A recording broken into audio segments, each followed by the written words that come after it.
All right, Maddie. I did not, I forgot to finish the last one here. So the other video just cut off. I'll review real quick where I was at here. So this parabola right here, the negative sign tells me it's inverted upside down, but it's also shifted up by 7 units. So it's up here at 7, and it's upside down because that negative flipping it over. Um, and so I've just graphed this parent function upside down because it's going to look exactly like this shape just up here. Okay, real quickly, just to remind you how the parent y equals x squared looks: 0, 0, 1, 1, and I go over 2, and it goes up 4. I should have gone over 2 like this: 1, 2 from the origin, and then it goes up 4 where that blue dot is. And then I can mirror it over here. So that's what the parent function looks like. And all of these, if they, just have a 1 in front of them, then they have that same shape. And again, I've heard it called the 1, 3, and then you got to go up for the next one method, where you step over 1, you find your first point, then you step over another one, you go up 3, you step over another one, you go up 5. And it's just a pattern. You can make up the rules however you want to remember how to make that shape. I just use 0, 0, 1, 1, 2, 4 and graph those 3 points. Okay. Um, anyway, so that's where I was at. And then what I've got to do is graph that pattern I just talked about upside down. And that's what I was doing on the blue dots here. And so you can see the pattern. I step over 1, there's 1, over another one. I go up 3, it should have gone up. Step over 2, 1, 2. Yeah, that thing's in the wrong spot right there. Good thing we stopped. You go up 3, 2 there. Puts me right there. We go.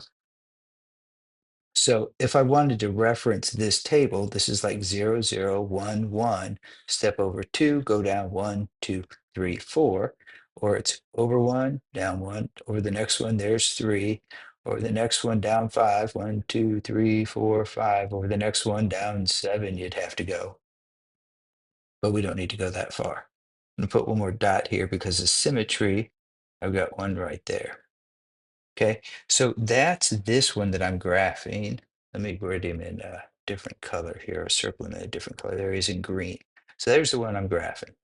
Okay, um, and it says less than or equal. So this is where y equals the x minus 7, or x negative x squared minus 7. Let me undo that real quick and do it a little quicker. Here we go. And there we go. Okay, so that's where the y is equal to negative x squared plus 7. But of course, this thing wants us to do this inequality. So I'm going to grab a highlighter here, and I'm going to shade the y's in light blue that are less than the negative x squared plus 7. So when you think about this, the y gets calculated, and maybe we get this y value out. And so I want the y's that are less than that y value. So they're down here below it, right? So this means shade underneath these y values. And then you're shading y's that are smaller or less than the negative x squared plus 7. Let's just shade that in. And so any points in there make that first inequality true. All righty. And with your pencil, what you do is just kind of make little hash marks. So if I was doing this with my pencil, I'd go like this and say, hey, those are the answers to that equation. Then, and I'm going to do those because I like to do the highlighter when I can. Then I'm going to graph the other equation. Y is greater than, so y is greater than x squared minus 2x minus 5. Uh, so maybe you go to Desmos to get your points for that. I'm going to graph it this way. I'm going to calculate the axis of symmetry.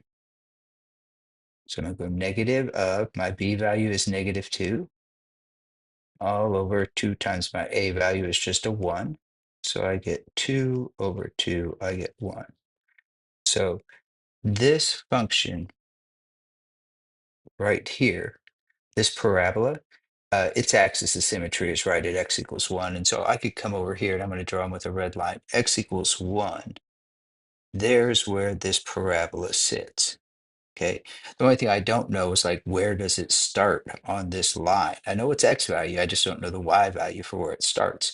But now that I know the x, students quite frequently don't understand this. I just take that x value to put it in there into the equation. It tells me the y value that x pairs with. So I simply go, hey, so y equals x squared. So it's 1 squared minus 2 times 1 minus 5. 1 minus 2 minus 5. 1 minus 2. Be careful here. I see students mixing this up all the time. They'll go like 2 minus 5 is -3 or something. Don't do it that way. You should either work right to left or left to right rather, and go 1 minus 2 and then subtract 5 to get -6, or you should do 1 and then this -2 and -5 is -7. And that comes out to -6 then, but make sure you do that right. Regardless of how you calculate it, either you use your brain or your calculator, whatever you have to do, that tells us on this line here, when the x value is 1, the y value is -6. So 1, 2, 3, 4, 5, 6. Right there it is. Just get my pen here. I think that was 6. 1, 2, 3, 4. Yep, right there. And let's see here. His a value is just 1. And he's got a positive a value, so he opens up. So he goes 0, 0, 1, 1, and then I can step over 1 and go up 3. Okay, or I can go 0, 0, 1, 1, step over 2, count 4. Okay, 1, 3, and that's really enough for what we're going to do here. I may need another point on the other side. So I stepped over one, I go up one, stepped over another one, I go up three, step over another one, I go up 5. 1, 2, 3, 4, 5. Oh, it crosses right there. Okay, we'll use symmetry to get us another point. And let's see here. I've got to be just greater than this one. I'm looking way over here, greater than this line. If I draw a thick line here, a solid line, then that would be including where y is equal to. I don't want that, so this one's going to have to be dashed. It goes on forever, just being dashed the whole way, just like that. So that line represents where they equal each other. But I want where they are greater than, right? It says greater than those y values. So now I'm above this line. And hopefully, I'm shading in here in the blue region because that's all above the red line, but all this is shaded yellow out here. Okay. But the points I'm looking for are where they overlap. And so I really want that green section on the inside there. Okay, so there's where all my solutions are that make both those equations true. And now it says, now state one point that lies in the solution set. You can pick any point that's in this green region. I'd pick like the easiest one and say 0, 0.